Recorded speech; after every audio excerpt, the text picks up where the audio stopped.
America, business, faith, religion, love, sports, capitalism, and almost every facet of life is built upon competition. It is ingrained in all of us, whether you call it manifest destiny, overcoming, working hard, Darwinism, not sleeping, getting 2 to 4 hours of sleep, constantly on go mode. These fundamental truths of progress is not just the American experience, but it is the human responsibility.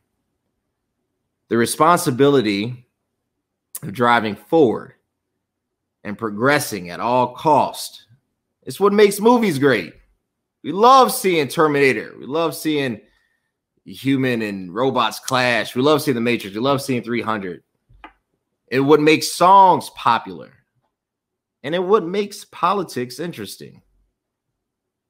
There's a quote by a famous Canadian prophet by the name of Drake, aka Aubrey Graham, who stated, "Started from the bottom, now we're here." It's not only a stanza in his song, but it's a mode for life. The only problem with all of this is that the value of life is only measured by conquering.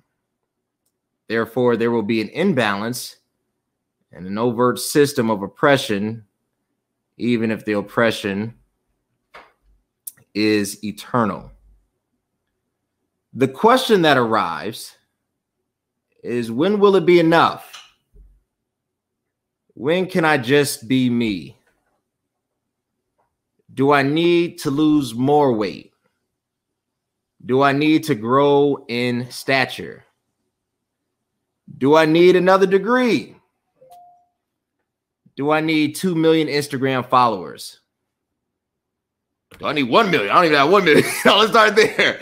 But at what point is personal resolve not only the truth of peace, but the eternal resting place of happiness? I remember as a kid growing up in Orland Park, I never felt good enough. My family moved from the south side of Chicago in the early 1990s to provide a life better for my brother and I. I left a predominantly black neighborhood to move to a predominantly white neighborhood. I felt like I was a pet in both communities. In Orland Park, there was a lack of diversity. I personally felt that I was seen as an animal on display at the zoo. I was constantly asked questions about my skin color and my hair. I have a running joke with my wife. As you can see, I'm bald. I joke with her and say, they touched my hair so much it fell out.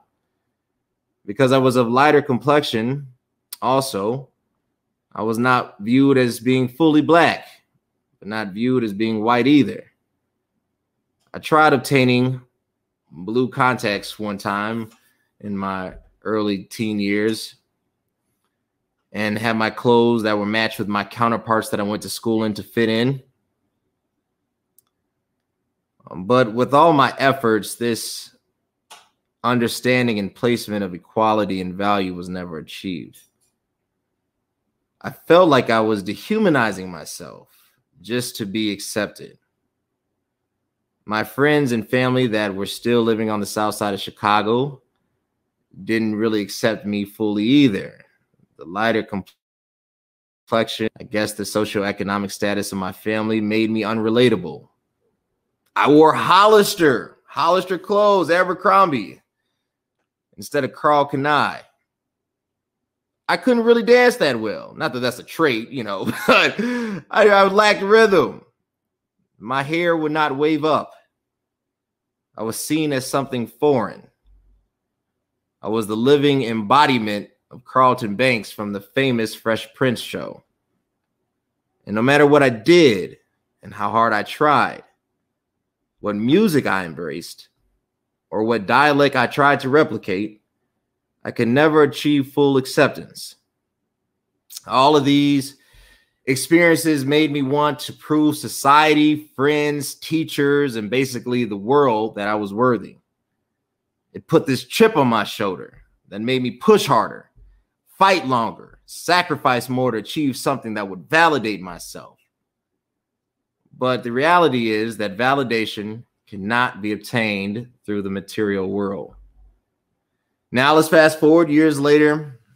March 2020 happens, and COVID is a full realization for all of us. What COVID exposed was not only the weaknesses of society, but the weaknesses of our own humanity. It exposed the vanity of our own pursuits. It exposed the selfishness that lies within. And I know what you're thinking. You're just lazy. You're just unmotivated. You need to work harder. You need no sleep. CEOs don't sleep. If CEOs don't sleep, how do they survive? There's not enough caffeine, and eventually the heart will give out. CEOs sleep too. And that was the furthest thing from the truth. But I adopted to that philosophy. I pushed harder. I dropped 25 pounds. I expanded my podcast. I expanded my investments. And now I'm speaking in front of all of you.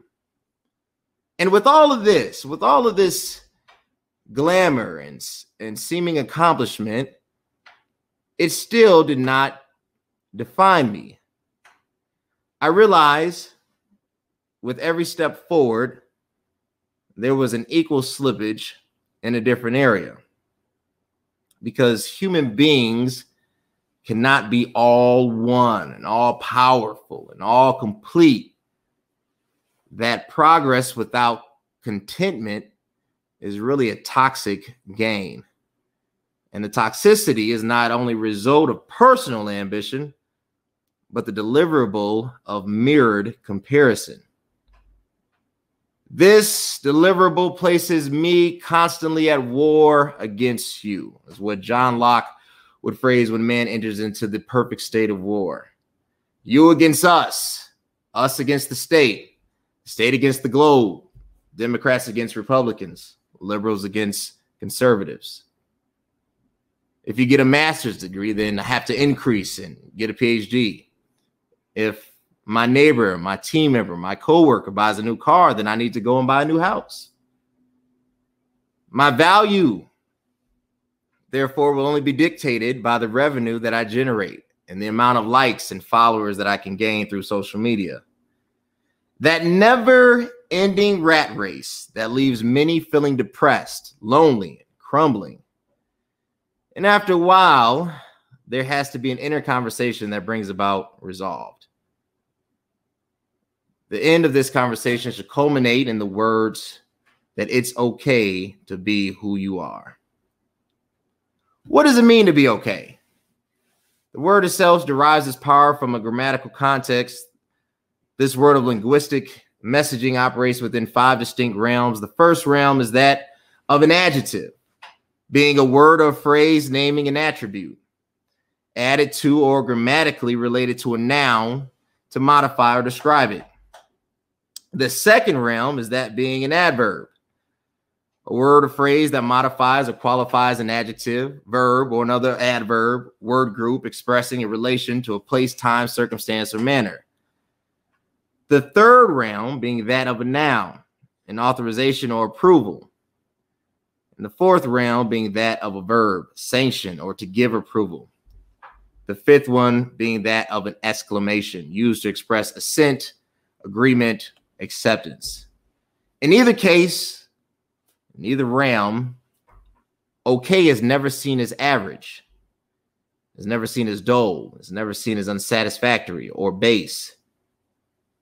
In these grammatical contexts, it is the goal or the standard at which all things are measured and evaluated. So wherever you are in life, in health, in finances, in relationships, it is okay. It's not that you're without ambition, or you don't work hard, you don't bench 500 pounds. It's not that you're lazy. It's that you realize that you have to take ownership of your place and responsibility in life so that the process of improvement can happen as a predetermined consequence of who you are right now. In other words, I'm okay with me. If I never obtain another degree, I have 2 already, and I'm okay.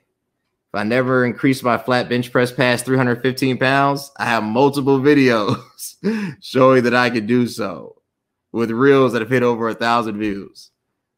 If I never regain my hair, I'm okay. Rogaine didn't work for me. It might work for you.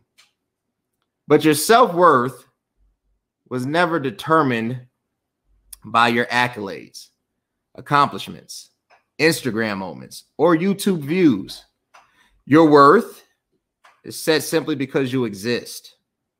The preciousness of your humanity can't go up or down. You are wonderfully and beautifully designed. This has to be the starting point for society, education, political, economic systems to ensure the safety and forward movement of humanity.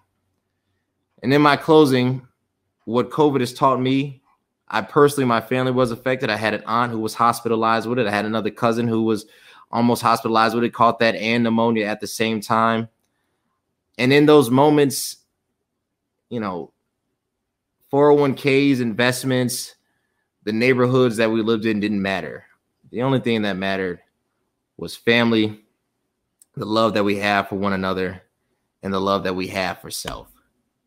So my message to you is that if COVID has taught us anything, is that the work starts with you. You have to be okay with who you are, not excusing your frailties or your weaknesses, but appreciating your humanity as a gift to give back to the world.